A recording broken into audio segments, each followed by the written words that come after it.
दूंगा, उसके बाद में आप उसको फॉरवर्ड कीजिए लोगों को। तो दोस्तों देखिए, आज ये हमारी जूम मीटिंग का जो एजेंडा था वो पर्टिकुलरली प्रोडक्ट प्रेजेंटेशन था, और थोड़ा सा आज विनय सर जो है प्रोडक्ट प्रेजेंटेशन जो नीड वाली जो चीज है, जिसके बारे में बहुत सारे लोगों के हेल्थ इश्यूज है, उन हेल्थ इश्यूज को ध्यान में रख के आज की जूम मीटिंग में विनय सर यहाँ पे आपको प्रेजेंटेशन देंगे। और सबसे इम्पोर्टेंट चीज ये है दोस्तों कि उसके बाद में कल का जो हमारा कमांडो मीटिंग हुआ, वो कमांडो मीटिंग का एनालिसिस क्या होगा, मतलब लोग वहां पे आए और लोगों ने वहां पे क्या सीखा, तो थोड़ा इसका भी एनालिसिस आज होगा, क्योंकि ये जरूरी था दोस्तों। और ऐसा नहीं कि लीडर ही बात करेंगे, अगर आप चाहते हैं बात करना तो आप डेफिनेटली बात कर सकते हैं। ये अगले सेशन में रहेगा, अभी पहला सेशन चालू करते हैं, विनय सर से शुरुआत करते हैं दोस्तों। और मुझे लगता है कि हमेशा की तरह आज भी विनय सर कुछ तो भी डिफरेंट चीज हमको बताएंगे, और ये डिफरेंट चीज है।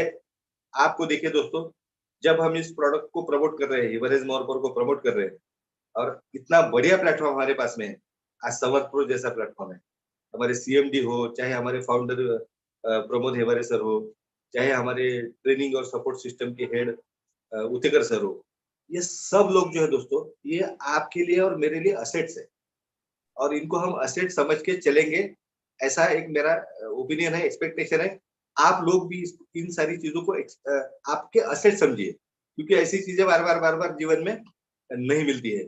तो ये सारी चीजों पे आज कंक्लूजन हो गया, और आज आपको भी बोलने का मौका मिल गया, चाहे हमारा जूम का थोड़ा सा लेंथ समय अगर बढ़ता है तो बढ़ने दीजिए, कोई प्रॉब्लम नहीं। तो मैं अभी यहाँ पे निमंत्रित करूंगा दोस्तों विनय सर को, विनय हेवारे सर को। विनय सर, क्या आप मेरी आवाज सुन रहे हैं sir? Yes sir. Yes sir, welcome sir, welcome. Yes sir, right.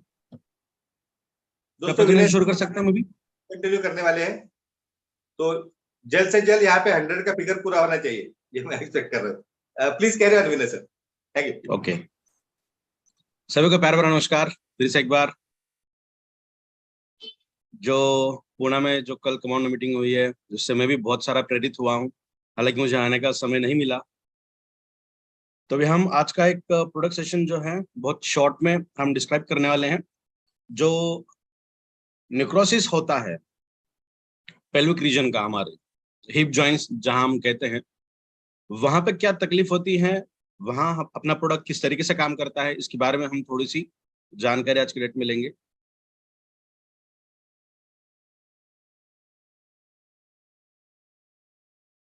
एक सेकंड का समय दीजिए जी।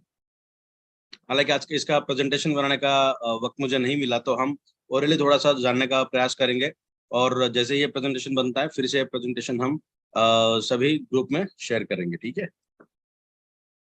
तो एक्चुअली हिप जॉइंट्स, इसे हम थोड़ा सा एक साइंटिफिक टर्मिनोलॉजी में देखने का प्रयास करेंगे। इसे हम कहते हैं vascular necrosis, that is AVN, ठीक है। बैठने में कमर में तकलीफ, उठने में कमर तकलीफ, या फिर हम अभी ये जान लेंगे कि ये हिप जॉइंट्स एक्चुअली होता क्या है। ये हमारी एक टांग, ये हमारी दूसरी टांग, ये दो टांगे जहां हम जांग बोलते हैं, जहां पे कमर के हिस्से को ये कैच करती है, उसे हम कहते हैं हिप जॉइंट्स। तीन अलग अलग हड्डियों का एक दूसरे के साथ जहां पे संबंध आता है, और जो हड्डियां हमारी स्केलेटल मसल्स में सबसे लंबी जाने जाती है, उसे हम कहते हैं वेस्कुलर नेक्रोसिस या फिर हिप जॉइंट्स, सिंपल भाषा में। अभी मान के चलते हैं ये हमारी एक टांग है, लेफ्ट या राइट, तो इस टांग को, इस हड्डी को ऊपर के रीजन में जो पकड़ने का काम करता है, तो ये लॉक एंड की मॉलिक्यूल हो गया, लॉक एंड की हाइपोथेसिस के हिसाब से हो गया। इसे और एक लैंग्वेज में हम बता पाते हैं, जिसे एक सेकेंड का वक्त मुझे दीजिए, ball and stack, ball and stack के नाम से जाना जाता है। तो ये एक बॉल की तरह का काम करता है, और ये एक स्टैकिंग से पकड़ने का काम करता है। तो ये जो मसल है ये इतना अलग तरीके का बनता है। ये नेक का रीजन होता है, इसे हम नेक कहते हैं, और ऊपर का जो हेड होता है वो आमतौर पे गोल होता है, थोड़ा सा पिंकिश तरीके का होता है, ठीक है। तो ये गोलाकार है और इसे पकड़ने के लिए ये जो लॉक का हिस्सा होता है, ऊपर का स्टॉक जो होता है वो अंदर से गोल होता है, ये बाहर की तरफ से गोल होता है या अंदर की तरफ से गोल होता है, तो एक दूसरे को अच्छी तरीके से जकड़ पाते हैं। इन दोनों के अंदर अच्छे तरीके का एक मूवमेंट के हिसाब से ये इस तरीके से बना हुआ होता है कि हमारा पैर आगे की तरफ बेंड होता है, पीछे की तरफ होता है, साइड में होता है और नजदीक भी आता है। समझ पा रहे हैं आप? तो ये जो हिस्सा होता है ये इतना मूवमेंट के हिसाब से बना हुआ होता है कि हमारा लेग गोलाकार भी घूम सकता है, आगे पीछे ऊपर नीचे किसी भी तरीके से मूवमेंट यहाँ पे होती है। और इस मूवमेंट के दौरान ये जो मसल एक दूसरे से के साथ कनेक्शन में है, वहां पे अगर कोई तरीके की दिक्कत आ जाए तो उसे हम कहते हैं हमारे हिप रीजन में दिक्कत आ जाना। ठीक है, आपको सभी को पता चला होगा कि हम आज किस बारे में जानकारी लेने वाले हैं, ठीक है, जिसे हम कहते हैं avascular necrosis, that is AVN, avascular necrosis. अभी हम देखते हैं ये होने की रीजंस क्या क्या है। सबसे पहले ये हमारे बॉडी के लिए इतना ज्यादा इंपॉर्टेंट है, हमारे बॉडी का लगभग सभी ऊपर के हिस्से का जो वजन है उसे संभालने का काम वो ज्वाइन करता है। जहां पे बहुत ज्यादा वजन संभालने की ताकत होती है, वो बहुत ज्यादा फ्लेक्सिबल भी होता है। जो आमतौर पे सबसे ज्यादा स्टेबल बोन के तहत हमारे बॉडी के अंदर काम करता है, ठीक है, वो सबसे ज्यादा स्टेबल है। जो जंक्शन पॉइंट होता है, जो कमर का हिस्सा हमारा ऊपर का हिस्सा होता है, उस हिस्से को स्केलेटल का सबसे बड़ा हड्डी माना जाता है उसे, और वो फ्लेक्सिबल और मूवमेंट के हिसाब से बहुत बेहतरीन तरीके से काम करता है, ठीक है। तो वो सबसे इंपॉर्टेंट स्टेबल हमारे बॉडी को करने का काम करता है। हमारे वॉकिंग के दौरान हमारे बैलेंसिंग का काम करता है, हमारे रनिंग के दौरान वो बैलेंसिंग का काम करता है, जहां पे हम बैठते हैं वहां पे हमारे बॉडी का बैलेंसिंग का काम करता है। और ये सभी चीजों के साथ साथ हमारे बॉडी को वेट जो है वो सबसे ज्यादा उस रीजन में आता है, वहां पे वो काम करता है। उसके बाद एक एक मिनट का मुझे समय दीजिएगा, प्लीज प्लीज, एक सेकेंड सिर्फ, सॉरी फॉर डिस्टर्बेंस।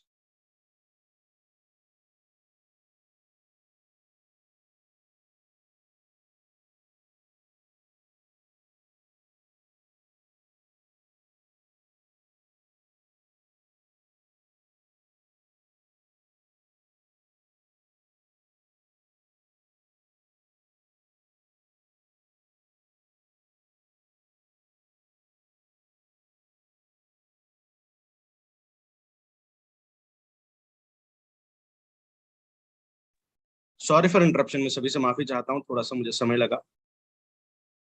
तो अभी ऐसा आपको पता चला होगा कि हम किस रीजन के बारे में, किस हिस्से के बारे में आज जानकारी लेने वाले हैं। ये जो तकलीफ है जिसे हिंदी में कुल्हे की तकलीफ कहते हैं, जोड़ों का दर्द भी कहा जाता है या फिर कमर का हिस्सा भी उसका दर्द भी कहा जाता है। तो इन पेन में इसे आमतौर पे हम अर्थराइटिस के अंदर इसे क्लासिफाई करते हैं। अर्थराइटिकल प्रॉब्लम्स माने इन सभी चीजों का प्रॉब्लम होता है, मगर खास तौर पे एवास्कुलर नेक्रोसिस की अगर हम बात करें तो ये दो अलग अलग क्लासिफिकेशन के तहत जाता है। तो सबसे पहले टाइप 1 या फिर फर्स्ट ऑस्टियोपोरोसिस और सेकंड ऑस्टियोपोरोसिस या फिर अर्थराइटिकल ऑस्टियोपोरोसिस भी इसे हम कहते हैं। अभी चलिए इस बारे में हम अभी देखते हैं कि ये एक्चुअली किस तरीके का काम करता है। ऑस्टियोआर्थराइटिस की अगर हम बात करें तो ये जो जंक्शन है हमारे बोन्स का, जो एक दूसरे के साथ चिपकते हैं, उन बोन्स के अंदर बॉडी खुद से ही अगर इंटरनल उसे खराब करना शुरू करती है तो उसे हम कहते हैं ऑस्टियोआर्थराइटिस, ठीक है।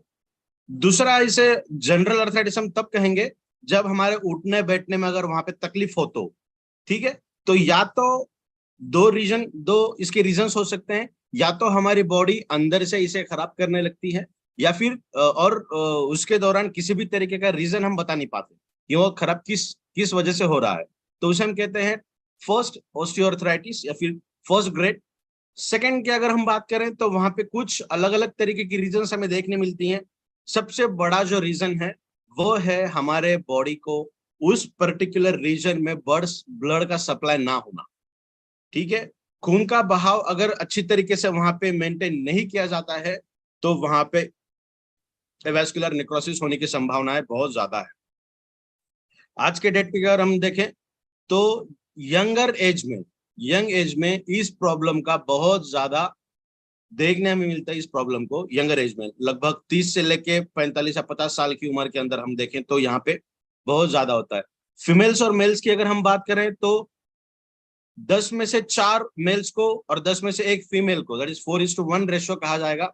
फीमेल्स के अंदर इसकी जो यंगर एज की अगर हम बात करें तो बहुत कम इसके डिसीज हमें देखने मिलती हैं, और मेल्स की अगर बात करें तो लगभग 10 into 4 40% मेल्स के अंदर हमें ये देखने मिलता है। ठीक है, तो एवेस्कुलर निक्रोसिस का सबसे बड़ा रीजन क्या है कि हमारे पेल्विक रीजन को, इसे हम पेल्विक भी कहेंगे, जो हमारे बॉडी का निचला और ऊपर का हिस्सा जहाँ पे जंक्शन में आता है उसे पेल्विक रीजन कहते हैं। पेल्विक का माने होता है ये जो दो हमारे लेग्स हैं उनको पकड़ने का काम जो हड्डी करती है उसे हम पेल्विक कहते हैं आमतौर पे, जनरलाइज टर्मिनोलॉजी में। तो वो पेल्विक के मसल्स या फिर स्केलेटन के हद तक अगर हम बात करें तो वहां का ब्लड सप्लाई ठीक तरीके से ना होना, ये सबसे बड़ा रीजन है। दूसरा रीजन है जो सेकंड नंबर पे आता है, that is auto immune disease. Auto immune, हमारी इम्यूनिटी अगर हमारे बॉडी के खिलाफ काम करने लग जाए तो वहां पे भी हमें एवेस्कुलर निक्रोसिस देखने मिलता है। तीसरा रीजन है एक्सेसिव अल्कोहलिज्म। बहुत ज्यादा अगर कोई ड्रिंकिंग करता है, अल्कोहलिज्म करता है, तो उन्हें आने वाले कुछ दिनों में इस डिसीज की जड़ने की संभावना बहुत ज्यादा होती है compare to non alcoholic person. तो ये जो एक चीज है ना, मैं अभी जो बता रहा हूं, अगर वेट बहुत ज्यादा है तो भी यहाँ पे दिक्कत आ सकती है। आपका मेटाबॉलिज्म खराब है तो भी ये दिक्कत आ सकती है। ब्लड सर्कुलेशन खराब है तो भी ये दिक्कत आ सकती है। वर्किंग आपकी प्रॉपर नहीं है, आप एक जगह पे घंटों बैठे हुए रहते हैं, आपकी वॉकिंग नहीं है, तो भी ये दिक्कत आ सकती है। ठीक है, इसी के साथ साथ अगर हम बात करें तो विटामिन डी डिफिशियंसी अगर आपकी बॉडी के अंदर है तब भी आपको AVN की शिकायत हो सकती है। एक्सेसिव स्मोकिंग, जो लोग स्मोकिंग करते हैं या फिर टोबैको च्यू करते हैं, उनके बॉडी के अंदर भी निकोटीन का कॉन्सेंट्रेशन अगर ज्यादा हो जाएगा तब भी हमें ये दिक्कत देखने मिलती है। एक्चुअली ड्रिंकिंग और स्मोकिंग, इसका डायरेक्ट रिलेशन हमारे रेस्पिरेटरी ट्रैक्ट, हमारे लीवर के साथ और मेटाबॉलिज्म के साथ हमें देखने मिलता है। ये दोनों चीजें हमारे ब्लड के साथ डायरेक्टली अफेक्ट करती हैं। तो हमारे ब्लड फ्लो का जो होना चाहिए, जो अलाइनमेंट हमारी बॉडी की होनी चाहिए, वो वहां पे देखने नहीं मिलती हमें, और इसी वजह से हमें AVN देखने मिलता है। तीसरा, और जो आज की डेट में बहुत बड़ा रीजन हमें देखने मिलता है, दैट इज गठियां, जो क्लॉट्स होती हैं, ब्लड क्लॉट्स, वो भी हमारे बॉडी के अंदर अगर ज्यादा बनने लगती हैं तब भी हमें ये देखने मिलती है। तो इसके कुछ सिम्टम्स हमें देखने मिलते हैं, और एक रीजन इसके साथ जुड़ा हुआ है वो है स्टेरॉइडल यूटिलाइजेशन। बहुत ज्यादा अगर स्टेरॉइड कोई पर्सन लेता है तो भी ये शिकायत हमें देखने मिलती है। स्टेरॉइड का डायरेक्टली जो रिजेंबल है उसे हम बात करते हैं एलोपैथिक मेडिकेशन के साथ, क्यों तो बहुत सारे एलोपैथिक मेडिकेशन के अंदर ड्रग्स का यूटिलाइजेशन किया जाता है। अगर कोई पर्सन एक्सेसिव एलोपैथिक मेडिकेशन का यूटिलाइजेशन भी अगर करता है तो आने वाले दिनों में ये समस्याएं उन्हें हमें देखने मिलती है। ठीक है, उसी के साथ साथ इसके जो सिम्टम्स हैं वो सिम्टम्स हम देखेंगे। पेल्विक रीजन में पेन होना, बैठने के दौरान पेन होना, उठने के दौरान पेन होना, खासतौर पे जब आप काम करते हैं उस टाइम पे नहीं, मगर जब आप बैठने लगते हैं तो 5-10 मिनट के लिए वो पेन होना।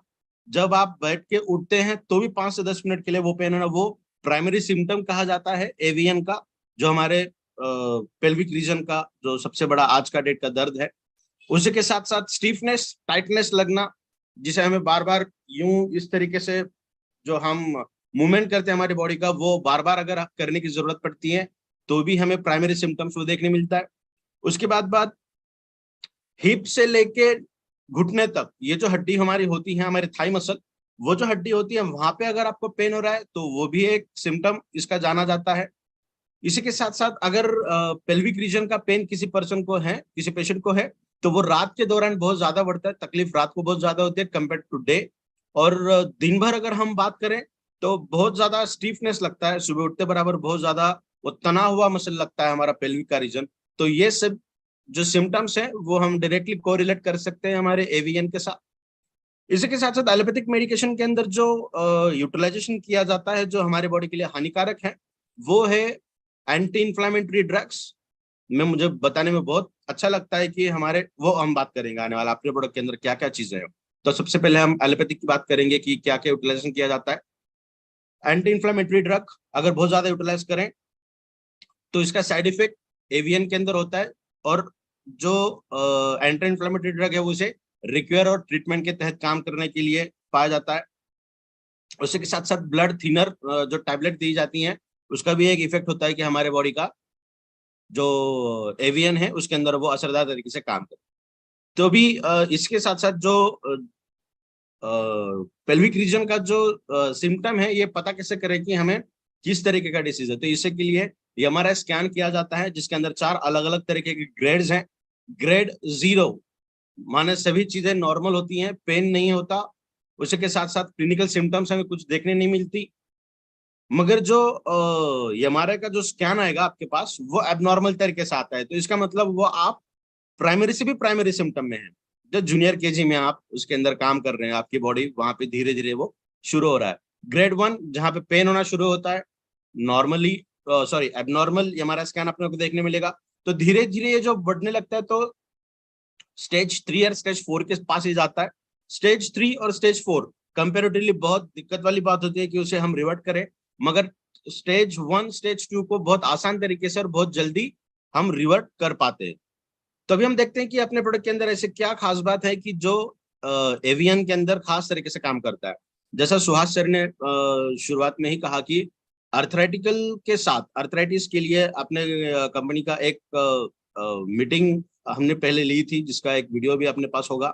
तो उसी के साथ साथ हम इसे थोड़ा सा कोरिलेट करते हैं कि बॉडी के अंदर जो कैल्शियम की अवेलेबिलिटी है वो अगर कम होती जाए तो हमें अर्थराइटिकल पेन और ऑस्टियोपोरोसिस के पेन हमें देखने मिलते हैं। तो ये अर्थराइटिकल का ही क्लासिफिकेशन के अंदर हम इसे करेंगे, और ऑस्टियोपोरोसिस के अंदर हम इसे ग्रेड 1 ग्रेड 2 या फिर क्लास 1 क्लास 2 के अंदर इसे हम क्लासिफाई करते हैं। ठीक है, तो सबसे इंपॉर्टेंट एंटी इन्फ्लेमेटरी होना बहुत ज्यादा जरूरी है हमारे बॉडी के लिए। खाने पीने के तरीकों से एंटी इन्फ्लेमेटरी सब्सटेंसेस अगर हमारे बॉडी के अंदर आ जाए तो बहुत अच्छे खासे तरीके से हमें एवीएन के अंदर रिजल्ट देखने मिलते हैं। और मुझे बताने में बहुत खुशी होती है कि अपने प्रोडक्ट के अंदर एंटी इन्फ्लेमेटरी कंटेंट इंग्रेडिएंट्स बहुत ज्यादा तरीके से अवेलेबल है। इसे किस तरीके से देखा जाए तो जितने भी तरीके की ग्रीन वेजिटेबल्स हैं उसके अंदर एंटी इन्फ्लेमेटरी मॉलिक्यूल ज्यादा पाई जाती है compare to fruits and other things. तो अपना प्रोडक्ट तो 100% प्लांट ओरिजिनेटेड है, करेक्ट। हर्बल आयुर्वेदिक का कंटेंट इसके अंदर बहुत ज्यादा तरीके से प्रेजेंट है। लीफ है, रूट है, शूट है, तो इन सभी चीजें प्लांट बेस्ड जितना भी कंटेंट मिलता है वो सभी कंटेंट अपने प्रोडक्ट के अंदर देखने मिलता है। तो अपना प्रोडक्ट एंटी इंफ्लेमेटरी चीजों से लैस है। दूसरा, इसके अंदर जो ट्रीटमेंट या फिर अपने प्रोडक्ट के अंदर ऐसी क्या खास बात है जो इसके अंदर काम करेगा, वो है हमारे कोलेस्ट्रॉल को कम करना। तो अपने प्रोडक्ट के अंदर जो एलडीएल है, वीडीएल है या फिर एचएलडीएल है, उन सभी चीजों को मेंटेन करने का काम करता है। आसान तरीके से, आसान शब्दों में अगर हम बात करें तो जितना भी बैड कोलेस्ट्रॉल हमारे बॉडी के अंदर आता है उसे कम करने में अपना प्रोडक्ट बहुत असरदार तरीके से काम करता है। जो गुड कोलेस्ट्रॉल है उसे मेंटेन करने का काम करेगा। तो इसके अंदर ओमेगा 3 फैटी एसिड्स बहुत बेहतरीन तरीके से काम करती हैं। पिछला जो हमने वीडियो लिया था last, I think last Sunday को हमने एक लिया था, तो उसके अंदर हमने बताया था कि ओमेगा 3 फैटी एसिड अपने प्रोडक्ट के अंदर बहुत अच्छे इंग्रेडिएंट्स के साथ मिला हुआ है। तो जितने भी तरीके के नट्स अपने प्रोडक्ट के अंदर हैं, चाहे पंपकिन सीड हो, आलमंड हो, और भी वैरायटी ऑफ कंटेंट हो, जिसके अंदर ओमेगा 3 फैटी एसिड अपने प्रोडक्ट के अंदर बहुत बेहतरीन तरीके से मिलता है, और वो हमारी इस परेशानी से दूर करने में, राहत दिलाने में असरदार तरीके से काम करता है।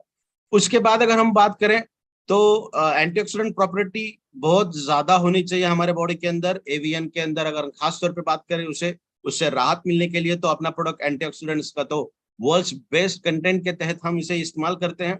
बहुत सारे लोगों को जो ये प्रोडक्ट यूटिलाइजेशन करते हैं उन्हें पता चला होगा अब तक। उसी के साथ साथ विटामिन डी का भी हमारे बॉडी के अंदर रहना बहुत ज्यादा जरूरी है। और पिछली बार हमने बात किया था विटामिन डी के बारे में, फिर से मैं दोहराता हूँ कि अपने प्रोडक्ट के अंदर विटामिन डी का कंटेंट तो मिलता है, मगर उसे फंक्शनल में कन्वर्ट करने के लिए आपको खुद को स्वयं को प्रयास करना पड़ेगा। सुबह की सनलाइट के अंदर 15 से 20 मिनट की वॉकिंग बहुत ज्यादा जरूरी है, तब जाके विटामिन डी 2 जो नॉन फंक्शनल हमारे बॉडी के अंदर आता है वो फंक्शनल में कन्वर्ट होता है। लगभग 10% के हिसाब से, ऑलमोस्ट टेंटेटिव की हम बात करते हैं, एग्जैक्ट नहीं, ऑलमोस्ट 10% विटामिन डी अपने प्रोडक्ट से मिलता है। जो लोग नॉन वेजिटेरियन हैं, नॉनवेज खाते हैं, उनके बॉडी के अंदर ऑलमोस्ट 25% तक विटामिन डी जो फंक्शनल कंटेंट है वो उनके अंदर पाया जाता है। जो प्योरली वेजिटेरियन है उन पर्सन के अंदर अगर हम बात करें तो उनको वॉकिंग बहुत ज्यादा इंपॉर्टेंट है। और मैं सभी से रिकमेंड करता हूं कि आप जब भी प्रोडक्ट लेते हैं उसके बाद तुरंत 15 से 20 मिनट के लिए, मॉर्निंग की अगर हम बात करें, सबसे पहले प्रोडक्ट लेने के बाद 15 से 20 मिनट सनलाइट के अंदर, सूरज की किरणों के अंदर वॉकिंग करना बहुत ज्यादा जरूरी है in terms to vitamin D. और विटामिन डी हमारे एंटायर स्केलेटल मसल्स, जहां पर भी हड्डियां हैं, उनको स्ट्रेंथ देने का काम विटामिन डी करता है, जो तभी फंक्शनल में जाता है जब वो D2 से D3 के अंदर कन्वर्ट होता है। चाहे आपके बॉडी के अंदर कितना भी D2 पड़ा हो, वो मायने नहीं रखता। विटामिन D3 कितना है वो मायने रखता है, और वो तभी कन्वर्ट होता है जब आप सनलाइट के अंदर जाते हैं और वॉकिंग करते हैं। उसी के साथ साथ हमारे प्रोडक्ट के अंदर व्हाइट गोंद, सफेद गोंद और येलो गोंद उसके अंदर है। आलमंड है जो काम करता है कैल्शियम के लिए, इसके अंदर बहुत सारे कंटेंट यूटिलाइज की गई हैं। और सबसे खास तौर पे अगर हम बात करें, जिसके अंदर एंटी इन्फ्लामेटरी कंटेंट बहुत ज्यादा है, एंटीऑक्सीडेंट प्रॉपर्टी बहुत ज्यादा है, जिसके अंदर अलाइनमेंट करने का काम है, वो है जिंजर, अदरक, वो भी अपने प्रोडक्ट के अंदर है। तो एक ऐसा बेस्ट कॉम्बिनेशन हिबारिस मोर पावर है जो आमतौर पे हमारी एंटायर ऑर्गेनल को अलाइन करने का काम करता है। एक सीधे जिसे हम मात्रा कहेंगे, उस सही मात्रा में रखने का काम करता है। और जहां तक हम स्पेसिफिक डिसीज और डिसऑर्डर की बात करें, तो स्पेसिफिक डिसीज के अंदर भी अपना प्रोडक्ट बहुत लाजवाब तरीके से काम करता है। ठीक है, थोड़ा सा मैं बताऊंगा इस डिसीज के बारे में, ये जो डिसऑर्डर है इसके बारे में। जो हमने बोला था कि ये ऊपर का स्टॉक है और ये बॉल है, तो ये जो कंटेंट है, ये हेड है, यहाँ पर ये बहुत स्मूथ होता है और ये अंदर का हिस्सा भी बहुत स्मूथ होता है, और इसी की वजह से ये मूवमेंट बहुत ज्यादा हमें देखने मिलती है। थोड़ा सा इमेजिन अगर हम करें कि ये स्मूथ के बजाय ये थोड़ा सा अगर उबड़ खाबड़ अगर हो जाए, तो ये थोड़ा सा रफ अगर बन जाए, या ये बन जाए, या अंदर का हिस्सा बन जाए, क्या तब क्या ये ठीक तरीके से मूव कर पाएगा? बिल्कुल नहीं कर पाएगा। तो आमतौर पे देखने में ऐसा मिलता है कि ये जो हेड होता है बॉल का, और ये स्टॉक का अंदर का हिस्सा होता है पेल्विक रीजन का, जो ऊपर की हड्डी इसे पकड़ने का काम करती है, ये दोनों सरफेसेस रफ होने की शक्यता होती है। ये दोनों सरफेस रफ होने लगते हैं। जब ये रफ होने लगे, तब हमारी मूवमेंट, हमारी वॉकिंग में, हमारे मूवमेंट के अंदर जितना मूव होना चाहिए उतना मूव नहीं होता। तो ये चीजें हमें देखने मिलती है एवीएन के अंदर, एवेस्कुलर नेक्रोसिस के अंदर। और इसे रिवर्ट किया जा सकता है तब तक जब तक ये ग्रेड 1 या ग्रेड 2 के अंदर है। ग्रेड 3 और ग्रेड 4 के अंदर इसे रिवर्ट होने में थोड़ा सा समय लग सकता है। अपना प्रोडक्ट आपके हर ऑर्गेनल को, हर मसल को, हर ऑर्गन को, उसका जो फंक्शन है उसे रिस्टोर करने के लिए बहुत मददगार तरीके से काम करता है। फिर से बॉडी टू बॉडी इसे टाइम थोड़ा सा लग सकता है। तो दिस इज ऑल अबाउट आज का जो टॉपिक मुझे सुहास सर ने बताया था, एवीएन। मैं फिर से एक बार माफी चाहता हूं कि आज का प्रेजेंटेशन में बना नहीं पाया, हम ओरल बात कर रहे हैं। जब भी इसका प्रेजेंटेशन बनता है, मैं सभी ग्रुप्स के अंदर इसे मैं बिल्कुल भेज दूंगा। सो थैंक यू सो मच, मुझे आज आपने बात करने का मौका दिया सर। तो over to you. Thank you sir. और एक चीज मैं बताना चाहता हूँ, ब्लड वेसल्स अगर दबती हैं, ब्लड वेसल्स ज्यादा ओपन नहीं है, तब जाके हमारा खून हमारे एंटायर बॉडी के अंदर पास नहीं होता। ब्लड वेसल के अंदर अगर क्लॉटेज जमा है, उसके अंदर कोई चीज अगर अटक जाए जो ब्लड हमारे पास नहीं होने देता, तभी का ये हमें दिक्कत देखने मिलती है ब्लड सर्कुलेशन की। और तीसरा जो है, हमारा खून अगर गाढ़ा होने लगता है, तब भी ये दिक्कत आती है। तो इन तीनों चीजों के अंदर अपना प्रोडक्ट काम करता है। आपको ब्लड थीन होने की टैबलेट लेने की जरूरत नहीं है। अगर आप प्रोडक्ट 20 से 25 दिन यूटिलाइज कर रहे हैं, ऑलमोस्ट 1 मंथ के अंदर आपका ब्लड थीन होने लगेगा। तब जाके ये चीज हमें देखने मिलेगी कि ब्लड सर्कुलेशन अच्छा हो रहा है। क्लॉट्स भी अगर है तो उसे भी रिमूव करने का काम करता है। और जो एंटी इंफ्लामेटरी और जो ब्लड हमारे वेसल्स जो दबी हैं, उसे भी काफी हद तक उसे वो सर्कुलेशन अगर ठीक से हो गया, तो वो उसे भी फिर से रिस्टोर करने का काम करे। So thank you so much sir, over to you.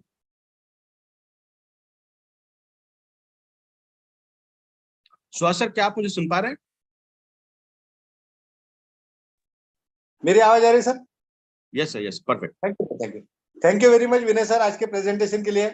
और मैंने 11th आवर में आपको बताया कि सर आज आपको प्रेजेंटेशन देना है, तो बहुत बहुत शुक्रिया आपका। फिर भी थैंक यू आपने सर। बहुत बेहतरीन तरीके से आज यहाँ पे समझाने की कोशिश की है। ठीक है, थोड़ा धीरे धीरे हमारे समझ में आएंगे, कोई इशू नहीं। लेकिन सर एक बेहतरीन प्रेजेंटेशन था आज का। और थैंक यू सर। हमारे जितने भी यूजर्स है, प्रोडक्ट के यूजर्स है, सब लोग इसको यूट्यूब पे भी देख सकते हैं। मैंने जो यूट्यूब का लिंक भी शेयर किया है। तो दोस्तों अभी थोड़ा सा हम आगे बढ़ते हैं। मुझे पता नहीं किस कारण से आज प्रमोद सर हमारे साथ में उपस्थित रहना चाहिए थे, लेकिन अभी मुझे लगता है कि प्रमोद सर यहाँ पे एंटर नहीं कर पा रहे क्योंकि हमारी कैपेसिटी कंप्लीट हो चुकी है। तो हो सकता है ऐसा। लेकिन दोस्तों आज हम थोड़ा सा एक डिफरेंट टॉपिक पे बात करेंगे। क्योंकि यहाँ पे कल जो हमारा जो मीटिंग हुआ था, कमांडो ट्रेनिंग हुआ था, और मुझे लगता है बहुत सारे यहाँ पे जितने भी उपस्थित लोग हैं उसमें से बहुत सारे कल के कमांडो ट्रेनिंग के लिए उपस्थित भी थे। और मैं सबका अभिनंदन करता हूँ। कल चूंकि कंटिन्यू हमारी मीटिंग चल रही थी, तो उस मीटिंग में मैं पर्सनली सबसे बात नहीं कर पाया, सबसे मिल नहीं पाया, लेकिन जितना भी हमने कल लिया वो मुझे लगता है कि हमारे जीवन के एक बहुत बड़े उपलब्धि में से एक रहेगा। कल विवेक सर का प्रेजेंटेशन, प्रमोद सर का प्रेजेंटेशन, हमारे जजू उतेकर सर का प्रेजेंटेशन, ये बहुत सारी एक अमेजिंग चीजें थी हमारे लिए। और इन चीजों से हम अ, मतलब बाकी लोगों का तो है ही, लेकिन मैं अपनी पर्सनल लेवल पे अगर बात करूँ तो पर्सनल लेवल पे डेफिनेटली दोस्तों कल जो मुझे मिला है वो बहुत सारी चीजें मैंने जीवन में सोची भी नहीं थी। और यहाँ से अभी हमारा सफर शुरू हो रहा है। हमारी जो बीते कुछ महीनों की जो मेहनत है, और ये मेहनत ऐसी है दोस्तों कि हमने बिना विचलित हुए इस प्लेटफॉर्म पे continue. Okay Vinay sir, okay, thank you sir. तो हमने बीते कुछ महीने में जो मेहनत ली है दोस्तों, ये मेहनत का फल अभी दिखना चालू होगा। तो मैं आप सबको सही में पूरे दिल से धन्यवाद देता हूँ कि हम लोग यहाँ पे आए और इस प्लेटफॉर्म पे आज भी शुरू से लेकर आज तक हम इस प्लेटफॉर्म पे डटे रहे, बने रहे। और मुझे लगता है कि शायद प्रमोद सर की एंट्री हो चुकी है। यस। तो दोस्तों जो हमारे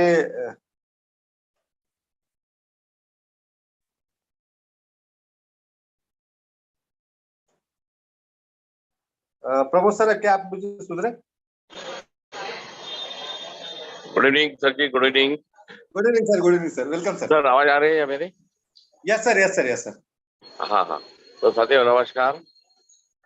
एक्चुअली आज मैं, जैसा कि आप सभी को पता है कि मैं आज बेंगलोर में हूँ और काफी कुछ प्रोग्रेस हम करने जा रहे हैं प्रोडक्ट में भी। कुछ नए प्रोडक्ट के बारे में भी हमारा डिसीजन आने वाले 2-3 महीने में फाइनल होगा। तो फ्रेंड्स, आज बेसिकली जो कल हमारा ट्रेनिंग हुआ, कमांडो ट्रेनिंग, तो उसमें वो कमांडो ट्रेनिंग नहीं था वो, क्यों तो कमांडो का केवल हमने रजिस्ट्रेशन कल करवाया था। आज जो आपको टारगेट दिया गया है कि या तो आपको 18 डायरेक्ट करने हैं या फिर 18,000 का आपको बाइनरी कमीशन लेना है। ओके, तो मेरी आपको दरख्वास्त रहेगी, एक रिक्वेस्ट मैं करना चाहूंगा कि एट एनी कॉस्ट इसको आपको कंप्लीट करना है। कंप्लीट करने के 2-3 फायदे क्या होंगे मैं आपको आज ही पहले बताता हूँ। कमांडो ट्रेनिंग में आने का मतलब है कि 2 साल में 2 करोड़ और मर्सिडीज, ये पक्का है। Okay, first thing. मगर उसकी शुरुआत कहाँ से होने वाली है? अगर आपका कमांडो में आप आ गए तो, कमांडो टीम के अगर आप हिस्सा बन सके तो वो हिस्सा बनने के लिए जो टारगेट दिया गया है वो टारगेट कंप्लीट करने का दूसरा फायदा, एक तो कमांडो में आप आओगे तो वो एक एश्योर्ड हो जाएगा कि आने वाले 2 साल में आपको उतना इनकम होने ही वाला है। हम करके लेंगे कि तो हम आपके पीछे लगेंगे। देखिए अभी मान लो मैं हूँ, मेरी एक 50 लोगों की टीम है आज, और उस 50 लोगों में से अगर केवल 7-8 लोग मेरे कमांडो ट्रेनिंग में अगर बैठते हैं, एज एन कमांडो वो ट्रेनिंग लेना चाहते हैं, तो मेरी ड्यूटी क्या बनेगी? अब जो मेरे 50 लोग हैं उसमें से जो 7 लोग हैं जो कमांडो ट्रेनिंग में आए हैं, मैं मैक्सिमम फोकस उनके ऊपर मेरा रहेगा। जो भी टारगेट कंपनी उनको देगी एट एनी कॉस्ट उसको कंप्लीट करने के लिए मेरा प्रयास रहेगा।